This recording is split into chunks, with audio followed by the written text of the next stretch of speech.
Work 18 Group। आदाब, दो रुख में आपका इस्तकबाल करते मैं हूं आपके साथ सना वारिस। दो रुख में आज का मौजू है कोरोना के शिकार के दो रुख। कोरोना तेजी से अपना दायरा वसी कर रहा है। आलम यह है कि आखिरी रसूमात की अदायगी के लिए जगह मैसर नहीं। ये तस्वीर वाकई डरावनी है। जहां कोरोना के फैलाव को रोकने की हुकूमत की जिम्मेदारी है, तो वहीं समाजी जिम्मेदारी भी बेहद जरूरी है। इसलिए हम सबको मोहतात रहने की जरूरत है, क्योंकि कोरोना अभी जिंदा है। कोरोना की बढ़ती तादाद पर सुप्रीम कोर्ट ने एक बार फिर तशवीश का इजहार किया है और कहा है कि दिसंबर में और बदतर हालात हो सकते हैं। साथ ही महाराष्ट्र, दिल्ली, गुजरात और आसाम हुकूमत से कोरोना के हवाले से उठाए गए कदम की तफसील मांगी है। मुल्क में कोरोना के मुसद्दिका मामलों की तादाद 91 लाख से तजावुज कर गई है। पिछले 24 घंटों में 44,000 से ज्यादा नए मामलों की तस्दीक हुई है, जबकि इसी अरसे में 511 मरीजों की मौत हुई है। दिल्ली में सबसे ज्यादा 121 अमवात हुई हैं, जबकि पॉजिटिव केसेस की तादाद 6,000 के पार हो गई है। वहीं एमपी, गुजरात, राजस्थान और महाराष्ट्र में कोरोना की तेज होती रफ्तार के बाद रियासती सरकारों ने नाइट कर्फ्यू का निफाज किया है। कोरोना की बढ़ती तादाद पर क्या है हुकूमतों का रुख, जानेंगे दो खास मेहमानों से प्रोग्राम दो रुख में। सबसे पहले दो खास मेहमानों का तारुफ करा दें। हमारे साथ दानिश इकबाल साहब, जो कि बीजेपी के स्पोक्स पर्सन हैं, मौजूद हैं। साथ ही साथ राधिका खेरा साहिबा, जो कि कांग्रेस की स्पोक्स पर्सन है, हमारे दरमियान मौजूद हैं। आप दोनों का इस्तकबाल करते हैं। सबसे पहले दानिश इकबाल साहब, आपके पास ही आ जाते हैं। बिहार इंतखाबात के खत्म होने के बाद अब लग रहा है कि बीजेपी की रियासती जो सरकारें हैं वो सिर्फ और सिर्फ काऊ कैबिनेट और लव जिहाद पर ज्यादा तवज्जो दे रही हैं। क्या सबसे बड़ी प्रॉब्लम यही सरकार को लग रही है, कोरोना से लड़ना नहीं है? देखिए सना जी, आप हमेशा जो है भारतीय जनता पार्टी और उसकी सरकार पे अटैक करती रहती हैं और हम उसका जवाब देते रहते हैं।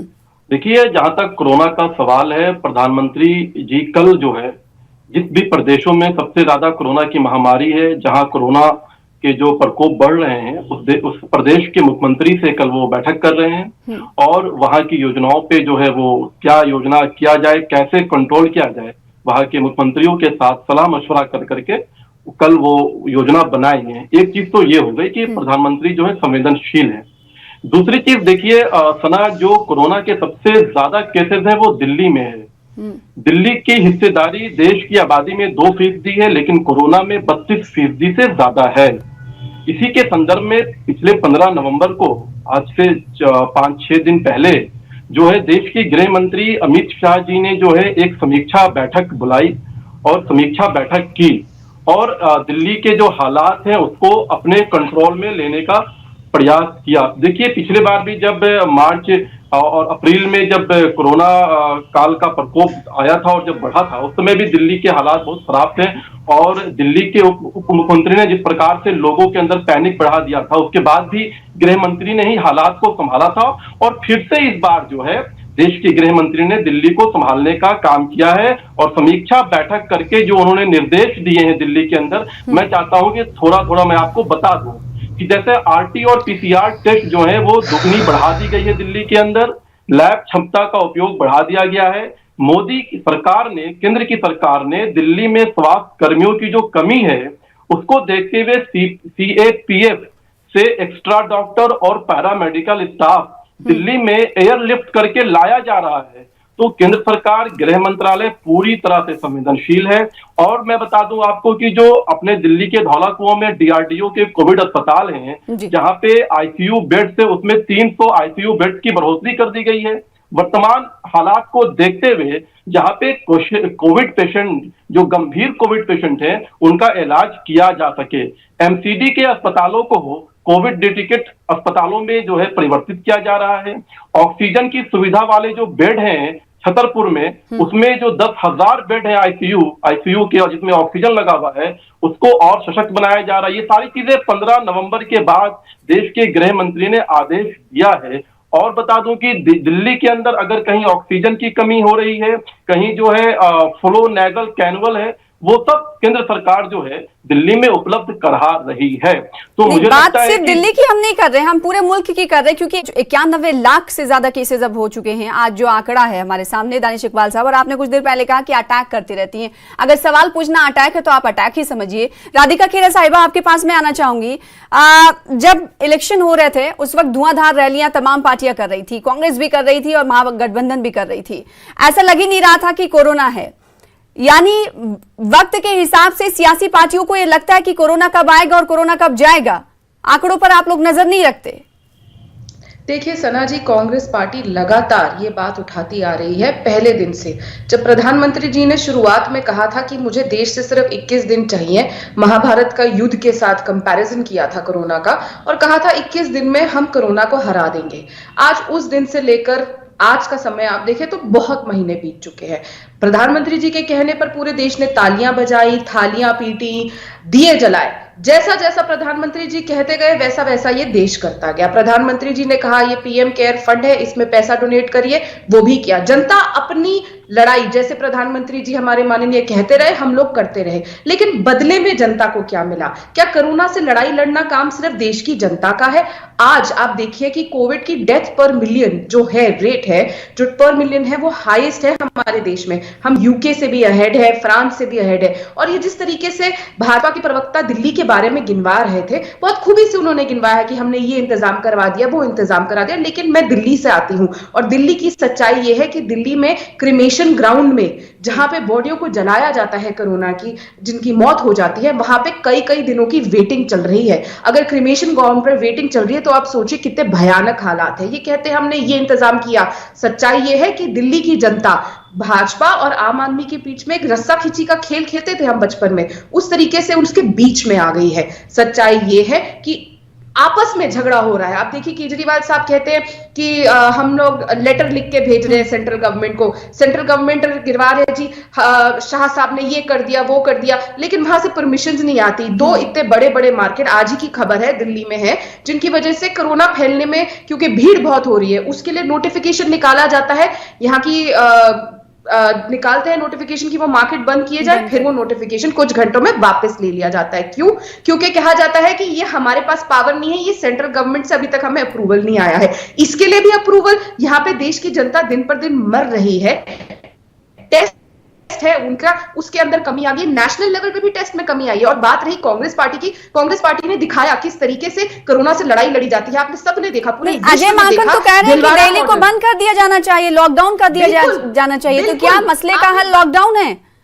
राधिका खेरा साहिबा, ये बात देखिए, हम लोग पहले दिन से बोल रहे थे, शुरुआत में भी केजरीवाल साहब ने बहुत जल्दबाजी दिखाई। उनको इतनी जल्दी थी कि हमें शराब के ठेके खोलने हैं। ये नहीं सोचा शराब के ठेके तो आप खोल देंगे अपनी जेबें भरने के लिए सरकार की, लेकिन जो उस वजह से आम जनता को तकलीफ होगी, जो भीड़ भड़का बढ़ेगा। आप चीजें कर रहे हैं, पूजा कर रहे हैं, वहां पे ठीक है, हमने देखा था कि सियासत भी हुई थी, छठ पूजा को लेकर भी सियासत हुई थी, साथ ही साथ पटाखे जलाने को लेकर भी सियासत हुई थी कि सभी त्योहारों में ऐसा किया जाना चाहिए। मुख्तलिफ सियासी पार्टियों की मुख्तलिफ राय थी। दानिश इकबाल साहब, कुछ देर पहले आप दिल्ली का जिक्र कर रहे थे, तो दिल्ली में जो आज केसेस हैं 6,746 हैं और सबसे ज्यादा अमवात जो हुई हैं वो दिल्ली में हुई हैं। जब दिल्ली की सरकार से सवाल किया जाता है तो वो बीजेपी को कहीं ना कहीं जिम्मेदार ठहराती है कि वो तमाम मसाइल और इकदामात इसलिए नहीं उठा पाती क्योंकि दिल्ली सिर्फ उनकी नहीं है, दिल्ली सभी की है। तो आखिर आप दोनों इल्जामात और जवाबी इल्जामात का हमला जारी रहता है, लेकिन कोई मसले का हल नहीं निकलता है। आज भी हमने देखा कि भीड़ भाड़ वाले बाजारों को बंद किया गया, लेकिन फिर उसके बाद जो नोटिफिकेशन जारी किया गया था उसको वापस कर लिया गया। क्या कहीं ना कहीं ये बीच में सेंट्रल गवर्नमेंट और दिल्ली गवर्नमेंट के बीच जो तालमेल है वो नहीं बैठ पा रहा है, इसकी वजह से खामियाजा भुगतना पड़ रहा है? सर देखिए, मैंने दिल्ली की बात इसलिए की कि दिल्ली में सबसे ज्यादा केसेस कोरोना का प्रकोप 32% से ज्यादा है। इसलिए हमने दिल्ली को तरजीह देते हुए दिल्ली में हमने क्या किया है उस पर हमने आपको बताया। लेकिन हम पूरे देश में कर रहे हैं, हमारी सरकार जहां जहां भी है वहां भी काम कर रही है। उत्तर प्रदेश में तो WHO ने उत्तर प्रदेश सरकार की सराहना की है। WHO के जो इंडियन रिप्रेजेंटेटिव है रोड्रिको टूटिन, उन्होंने कहा कि जो कॉन्ट्रैक्ट ट्रेसिंग उत्तर प्रदेश की सरकार कर रही है वो बड़ा सराहनीय कदम है और कोरोना को रोकने के लिए उत्तर प्रदेश की सरकार ने एक सराहनीय कदम किया है। तो मैं इसका गुणगान नहीं कर रहा हूं, ये सरकार का कर्तव्य बनता है। हर सरकार का कर्तव्य बनता है कि आप जो है जनता के हित के लिए क्या कर सकते हैं। अगर उत्तर प्रदेश की सरकार कर रही तो दिल्ली की सरकार को भी करना चाहिए, महाराष्ट्र की सरकार को भी करना चाहिए। बेहतर तालमेल क्यों नहीं बन पा रहा है केंद्र सरकार और दिल्ली सरकार के मैं दरमियान? आपको सुना ये बता रहा हूँ, वो जिम्मेदार बीजेपी को ठहरा देते हैं कि केंद्र में तो सरकार बीजेपी की है, वो परमिशन नहीं देते हैं। सना बहुत ही समझदारी की और बहुत ही छोटी सी बात है। अरविंद केजरीवाल दिल्ली के अस्पतालों के लिए अगर वहां पे असुविधा है तो उसके लिए केंद्र की सरकार को जिम्मेदार ठहरा देते हैं। दिल्ली में अगर कहीं मार्केट को बंद करना है तो ये कोई छोटा व्यक्ति भी, छोटे समझ का व्यक्ति भी समझ सकता है कि दिल्ली में अगर किसी मार्केट को बंद करना है तो ये गृह मंत्री का आदेश की जरूरत नहीं होती है। दिल्ली में अगर किसी दिल्ली सरकार के अंतर्गत आने वाले अस्पताल में असुविधा है तो वो दिल्ली सरकार को निर्णय लेना पड़ता है। दिल्ली सरकार के अंतर्गत बहुत सी चीजें जो दिल्ली सरकार को निर्णय लेना पड़ता है। लेकिन अगर वो राजनीति कर रहे हैं, और राजनीति ही नहीं, पिछले 5 महीने से उन्होंने 108 करोड़ रुपया सिर्फ विज्ञापन में खर्च कर डाले हैं। अगर ये 108 करोड़ रुपया, ठीक है, राधिका खेड़ा कुछ कहना चाह रही है, सुन लेते हैं राधिका जी। एक मिनट, दिल्ली का पूरा चुनाव जो है मोहल्ला क्लिनिक पे लड़ा अरविंद केजरीवाल ने। आप बताइए किस मोहल्ला क्लिनिक दिल्ली में खुला हुआ है और वहां कोविड पेशेंट की जांच पड़ताल हो रही है। तो कहीं ना कहीं केजरीवाल सरकार जो है पूरी तरह से फेल्योर है और उसने एक जो है तरीका बना लिया है, एक आदत सी बना ली है कि हर छोटी बातों को भी जो है केंद्र सरकार पे ठीकरा फोड़ा जाए। लेकिन जनता समझदार है और केंद्र सरकार राजनीति से ऊपर उठ करके गृह मंत्री ने राधिका खेड़ा साहिबा, और आदेश दिया। केंद्र सरकार, सेंट्रल गवर्नमेंट ये कह रही है कि वो मुख्तलिफ रियासतों के साथ तालमेल में है, उनसे बातचीत कर रहे हैं और जो सहूलियात मुहैया कराई जानी चाहिए कोरोना के हवाले से वो मदद कर रहे हैं। क्या कांग्रेस की शासित रियासतों को ये तमाम चीजें गवर्नमेंट की तरफ से मिल रही हैं? मैं आपको बता दूं, आज ही सुप्रीम कोर्ट ने 3 प्रदेशों से बोला है कि कोरोना के हालात बद से बदतर होते जा रहे हैं और आप अपनी रिपोर्ट दीजिए, यहाँ पे ढंग से काम नहीं हो रहा है। उसमें दिल्ली, गुजरात और असम है। गुजरात में किसकी सरकार है, असम में किसकी सरकार है, और दिल्ली में हर चीज जो है, देखिए आप बीच में मत बोलिए। आप जब झूठ बोल रहे थे, झूठों का विलाप कर रहे थे, मैं आपके बीच में नहीं बोली थी। देखिए सना जी, इनको चुप कराइए, मेरे को यहाँ पे तू मैं नहीं करनी है। ये समझ नहीं रहे कि ये देश किस चीज से गुजर रहा है। एक ऐसे संवेदनशील टॉपिक है कोरोना, जिसकी वजह से हम सब इस समय रिस्क पे है और आप तू मैं करके बीच में चिल्लाना चाहते हैं। आप समझ रहे हैं कि क्या जरूरत है आप लोगों को करने की? अपनी जिम्मेदारियों से पीछे मत हटिए। मेरी आवाज दबाने से या चिल्लाने से या मुझे टोकने से आप सही नहीं हो जाएंगे। सच्चाई ये है कि आप लोग क्यों परमिशन नहीं दे रहे हैं। बात आती है जब दिल्ली की, हम दिल्ली के बारे में बार बार बात करेंगे कि दिल्ली देश का कैपिटल है, दिल्ली से देश चलता है। और दिल्ली के जब ये हालात है जहां पे स्वयं अमित शाह साहब रहते हैं, स्वयं प्रधानमंत्री जी रहते हैं, फिर भी दिल्ली के हालात काबू में नहीं हो रहे। बार बार केजरीवाल साहब कह देते हैं कि हमने सेंटर को चिट्ठी लिखी है, हमारे पास वो अथॉरिटी नहीं है कि हमें पूरा मार्केट बंद कर सके। उसके लिए एलजी साहब को परमिशन देनी पड़ेगी। एलजी साहब इतने दिन से उस चिट्ठी पे क्यों बैठे हुए हैं? क्यों केंद्र अमित शाह साहब क्या कर रहे हैं? क्यों? लेकिन राजस्थान की हालत भी ठीक नहीं है राधिका खेड़ा साहिबा। आज ही 3000 के पार 3200 के पार आंकड़े पहुंच चुके हैं। देखिए राजस्थान पहले भी लड़के जीता है और राजस्थान ने एक मॉडल बनाया, विश्व भर प्रसिद्ध मॉडल है भिलवाड़ा का मॉडल। किस तरीके से कॉन्टैक्ट ट्रेसिंग शुरुआत में, उस समय में जब किसी को कोरोना के बारे में कुछ पता ही नहीं था, हर जगह केसेस बढ़ रहे थे। आज अगर इस समय क्योंकि हर जगह बहुत चीजें खुली हैं, लोगों का आना जाना स्टेट्स में बढ़ रहा है, बाहर से भी लोग आ रहे हैं, तो इस चीज के ऊपर एकदम सरकार ने वर्क करना शुरू कर दिया है और जहां जहां जरूरत है चीजों को क्लोज करने की कर दिया। लेकिन दिल्ली में मैं फिर बोलूंगी, दिल्ली एक ऐसा प्रदेश है जहां से बाहर से भी लोग आ रहे हैं और बाहर लोग वापस जा रहे हैं जो दिल्ली में रह रहे थे। और यहां पे जिस तरीके से मेट्रो सेवाएं हैं, बस सेवाएं हैं, जो पूरी तरीके से खोल रखी है, जिस वजह से आज हम अपने घर से निकलने के लिए डर रहे हैं। और सना जी सच्चाई ये है, मैं खुद बीमार थी और मेरे को अपना टेस्ट करवाने के लिए प्राइवेट लैब से 3 दिन लगे। 3 दिन पहले आपको टेस्ट कराने के लिए भी नहीं मिल रहा। और ये मैं अपने साथ कही हुई चीज बता रही हूं, जबकि मैं देश में कितने लोगों को जानती होंगी। तो आप सोचो एक आम आदमी जिसकी कोई पहचान नहीं है, किसी को जानता नहीं है, उसका टेस्ट कैसे हो रहा होगा। और ये कहना कि आप चले जाइए गवर्नमेंट फ्री में टेस्ट करिए, जो इंसान बीमार होता है वो जाएगा कैसे? क्या उसको अपने परिवार वालों को बीमार करना चाहिए कि उनको लेकर जाए कि पब्लिक ट्रांसपोर्ट में सबको बीमार करे? तो ये बेसिक चीज है जो इंफ्रास्ट्रक्चर अगर दिल्ली में फेल है तो आप सोचिए पूरे देश में क्या हो रहा होगा। सच्चाई ये है, चाहे कोई भी चीज हो, सेंटर को इन सब चीजों से ऊपर उठना पड़ेगा। पूरा विश्व एक ऐसी महामारी से लड़ रहा है जिसमें सबको साथ मिलकर चलना है। हम बार बार कहते हैं, केंद्र सरकार से भी कहते हैं, मोदी जी से कहते हैं, आप बताइए आपको हमारा साथ कहां चाहिए, हम पूरा साथ देंगे। लेकिन आपको सबके साथ बराबरी का काम करना पड़ेगा। आपके लिए वो प्रदेश भी वैसे होने चाहिए जिन्होंने आपको वोट नहीं दिया, वहां के लोगों से आप क्यों दुश्मनी निकाल रहे हैं? सबको राजनीति से ऊपर उठ के साथ मिलकर चलना पड़ेगा। हमने पहले भी चेताया था, शुरुआत से कांग्रेस पार्टी जताती आ रही है। लेकिन क्या ये बात कर रहे हैं कि केजरीवाल साहब इतने एड में पैसा खर्च करे? अरे तो मोदी जी ने क्या किया? अब की बार ट्रम्प सरकार, कितने पैसे खर्च करे थे आपने? गुजरात में कैसे आप लोगों ने फैलाया? आज गुजरात के हालत आप देख रहे हैं क्योंकि मोदी जी ने क्या गलती करी थी। अब की बार ट्रम्प सरकार कितने अरबों रुपए खर्च करे थे वहां पे, ये भूल जाते हैं, दूसरों पे उंगली उठाते हैं। हम कह रहे हैं केजरीवाल जी ने भी दिल्ली बर्बाद करी है और पूरा देश मोदी सरकार बर्बाद कर रही है क्योंकि सारा पैसा। और उनसे सवाल पूछेंगे तो हमारी वित्त मंत्री क्या कहती है? अरे this is an act of God. अरे हर चीज ही भगवान भरोसे छोड़ रहे हैं अगर आप, तो आप क्या कर रहे हैं? आपका क्या दायित्व है? आप सिर्फ नफरत की राजनीति करेंगे, लव जिहाद के बारे में बात करेंगे। क्या देश को में अभी लव जिहाद की लॉस की जरूरत है? क्या लव जिहाद जैसी चीजों की जरूरत है? क्या इस देश में इस समय कोविड से लड़ाई लड़ने की जरूरत है? कितने लोग हैं, कितने डॉक्टर्स नर्सेस हैं जिनको अभी तक उनकी तनख्वाहें नहीं मिल रही हैं, जो हमारी इकोनॉमी की हालात हो रहे हैं। कैसे हम इससे जूझेंगे जब कोरोना ठीक होगा? अगर हम बच गए दानिश इकबाल साहब, काफी अहम और संजीदा मामला है, सरकार को भी संजीदगी से सोचने की और इकदाम उठाने की जरूरत है, वरना हालात बेहद बदतर हो जाएंगे। जिस तरीके से सुप्रीम कोर्ट ने भी आज कहा कि दिसंबर में हालात मजीद बदतर हो जाएंगे अगर सरकारों ने तैयारियां नहीं की, तो सबसे बड़ी जिम्मेदारी तो केंद्र सरकार की बनती है। निश्चित तौर पर केंद्र सरकार की जिम्मेदारी बनती है। और देखिए सना, मैं किसी की आवाज नहीं दबा रहा था, मैं राधिका जी हमारी मित्र हैं, बहन हमारी हैं, हम सिर्फ ये कह रहे थे कि महाराष्ट्र का नाम वो सिर्फ भूल गई थी और मैं ये याद दिलाना चाहता था कि सरकार, सुप्रीम कोर्ट ने महाराष्ट्र सरकार का भी नाम लिया है। खैर छोड़िए, आगे बढ़ते हैं।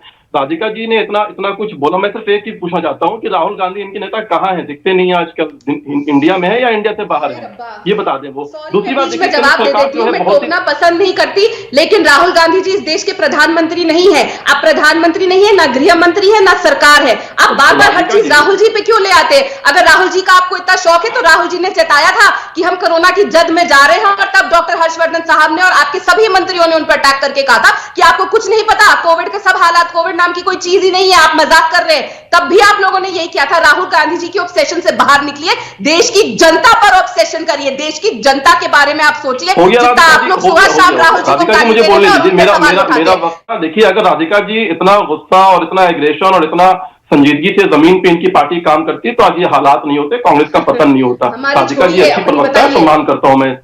देखिए दूसरी बात ये मैं कह रहा हूं कि निश्चित तौर पर केंद्र सरकार जो है वो संजीदा है, संवेदनशील है, तभी केंद्र सरकार ने लगातार स्टेप उठाया है। और 15 नवंबर के बाद से देश के गृह मंत्री ने लगातार समीक्षा बैठक की है। कल देश के प्रधानमंत्री भी सभी राज्यों के मुख्यमंत्रियों के साथ जो है समीक्षा बैठक कर रहे हैं और आगे क्या योजना बनाई जाए, आगे क्या निर्णय लिया जाए, सबके साथ जो है एक सहमति के साथ लिया जाएगा।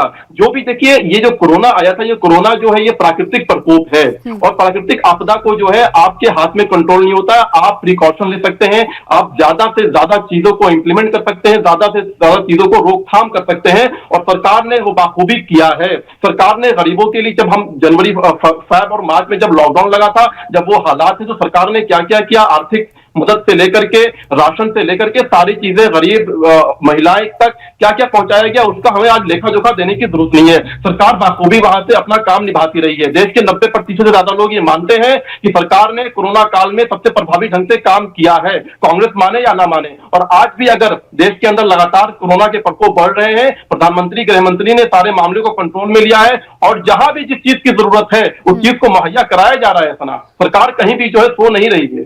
तो सरकार कहीं चूक नहीं रही है सरकार की। राधिका खेरा साहिबा, सरकार तो ये कह रही है डंके की चोट पे कि हमारी जानिब से कोई चूक ही नहीं रही है, जो इकदाम उठाए जाने चाहिए थे वो उठाए गए हैं। जमीनी सूरत-ए-हाल फिर तो बदलती हुई होनी चाहिए ना।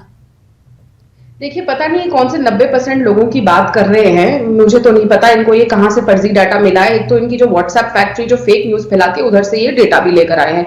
90% लोग जनाब बिल्कुल भी नहीं कहते कि आपने अच्छा काम किया है। सच्चाई ये है कि मौतें हो रही हैं, सच्चाई ये है कि बेरोजगारी चरम सीमा पे है, सच्चाई ये है कि महंगाई दिन पर दिन बढ़ती जा रही है। आप आज का ही दिन देख लीजिए, आज चौथा दिन है पेट्रोल डीजल के दाम बढ़ा दिए गए हैं, जबकि पूरे विश्व में कच्चे तेल के दाम गिर गए हैं, हिंदुस्तान में दाम बढ़ते जा रहे हैं पेट्रोल डीजल के। ये आपका तरीका है लड़ाई लड़ने का। पहले ही आपने आम आदमी की कमर कोरोना की वजह से टूट रखी है, उनको अपने इलाज के लिए, हर चीज के लिए। आप देखिए सच्चा, आप रोज अखबार खोलिए, रोज आपको दिल सहलाने वाले किस्से पता चलते हैं कि कोरोना छोड़िए, बाकी और जो डिजीजेस है, कैंसर है, किसी को किडनी की प्रॉब्लम है, उनका इलाज तक नहीं हो पा रहा है। 1 साल होने को आ रहा है कोरोना को, 9 महीने हो चुके हैं सना जी, लेकिन ऐसे इंतजाम नहीं हुए कि बाकी जो डिजीजेस है उनका कैसे इलाज किया जाएगा। जिन लोगों के कैंसर के इलाज हो रहे थे, आज उनका कैंसर और बढ़ता जा रहा है क्योंकि उनको इलाज नहीं मिल रहा। कुछ किया है सरकार ने उन लोगों के लिए? और ये बात करते हैं हमने क्या किया क्या नहीं किया, आप वो शायद मंजर भूल रहे हैं और वो शायद भूल रहे हैं। इकबाल साहब का कहना है कि ऐसे लोगों के लिए जो नॉन कोविड पेशेंट हैं उनके लिए सरकार ने कुछ किया है। जवाब दानिश इकबाल साहब। देखिए, राधिका मेडिकल सिस्टम की बात कर रही है। 70 सालों में देश के अंदर एक एम्स हुआ करता था, आज पूरे भारत के अंदर जो है केंद्र सरकार ने एम्स का जाल फैला रखा है। तो देखिए नहीं राधिका, देखिए आप अगर मेडिकल सिस्टम की बात करेंगे, देश के अंदर कितने वेंटिलेटर हुआ करते थे, आज सरकार ने कितने वेंटिलेटर देश के अंदर अस्पतालों में भर दिए हैं। मेडिकल सिस्टम को सरकार ने 6 सालों में कितना जो है अच्छा कर दिया है, तो इस पे अलग से एक बात हो सकती है। लेकिन हम बात कर रहे हैं कोरोना गिनवा देती हूँ, और जो 90% की आप बात कर रही हैं राधिका जी, ये भारत के न्यूज चैनल का जो है आंकड़ा है, जहां सर्वे होता है और उस आंकड़े में दिखाया गया था कि 90% से ज्यादा लोग ये मानते हैं कि देश की केंद्र सरकार, मोदी सरकार ने जो है एक अच्छा काम किया है इस कोरोना काल के अंतर्गत। कैसे कमी आएगी दानिश इकबाल साहब? कोरोना के केसेस बढ़ते जा रहे हैं और ऐसा लग रहा है कि आने वाले दिनों में कोरोना जो है, हिंदी में जिसे विकराल कहा जाता है, उसकी शक्ल इख्तियार कर लेगा। देखिए सना, आने वाले दिनों में कोरोना पे कैसे कंट्रोल किया जाए, मुझे लगता है कल आपको एक गाइडलाइन जरूर मिलेगी जब देश के प्रधानमंत्री मुख्यमंत्रियों के साथ सलाह करेंगे।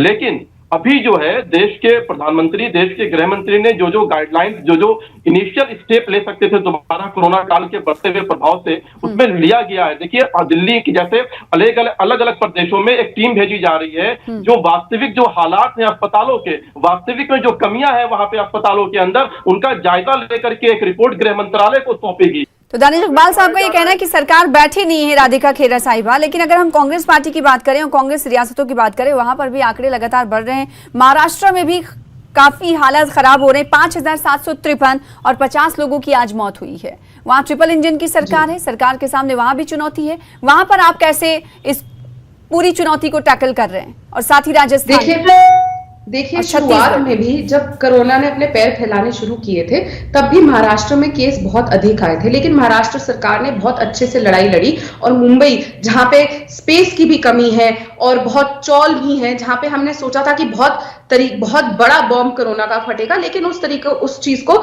सरकार ने मेहनत से अच्छे से उनको हैंडल किया। अब जो केसेस बढ़ रहे हैं, ये मैं आपको वादा करती हूँ, आप देखेंगे अगले 2-3 दिन में आपको एकदम गिरावट दिखेगी और उस पर काम किया जा रहा है। लेकिन जिस तरीके से अभी फिर ये गिनाया भाजपा के हमारे मित्र ने कि क्या सरकार कर रही है, मैं आपको बता देती हूँ। जब आप सरकार से कोरोना के बारे में पूछेंगे कि उनके क्या काम है, क्या इंतजाम है, किस तरीके से सरकार कोरोना से लड़ रही है, तो 2 जवाब आएंगे। घुपकर गैंग से लड़ रही है और दूसरा लव जिहाद से लड़ रही है। लेकिन कोरोना के बारे में बात नहीं करेंगे, क्योंकि जब आप सरकार की विफलताओं को उठाएंगे तो वो बार बार पूरे देश को भटकाने का काम करेंगे। क्या इस समय घुपकर गैंग, लव जिहाद, मैं फिर ये बात दोहराऊंगी, क्या देश को इनकी जरूरत है? कि देश को उस चीज की जरूरत है कि कैसे देश को वापस सशक्त किया जाएगा। मैं फिर बोल रही हूं, कांग्रेस पार्टी की प्रवक्ता होने के नाते बताएं भाजपा के हमारे साथी कि क्या आपको हमारे से जरूरत है, कांग्रेस पार्टी से, कि आपको किस साथ की जरूरत है, कैसे साथ मिलकर हम कोरोना से लड़ाई लड़ सकते हैं, और आपको क्या मदद चाहिए। हमारे के प्रदेश जहां जहां हमारी सरकार है, जहां जहां हमारा कैडर है, आपकी सारी मदद करेंगे। पर आप क्यों नहीं सबको साथ लेकर चलना चाहते? क्यों इस लड़ाई में जो आपने वादा किया था महाभारत की युद्ध की तरह कि हम 21 दिन में जीत जाएंगे, आज 9 महीने से ऊपर हो गए और हालात बद से बदतर हो रहे हैं। ये लड़ाई आप बार-बार हार रहे हैं।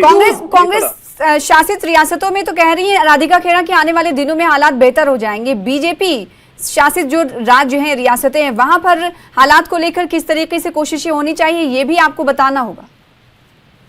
सलाह देखिए, मैंने बताया आपको कि जहां हमारी सरकार है वहां पे तो WHO सराहना कर रही है, WHO तारीफ कर रही है। और आपको मालूम होना चाहिए कि उत्तर प्रदेश के अंदर सबसे ज्यादा, भारत में सबसे ज्यादा अगर कहीं पे टेस्ट हुए हैं तो उत्तर प्रदेश में हुए हैं।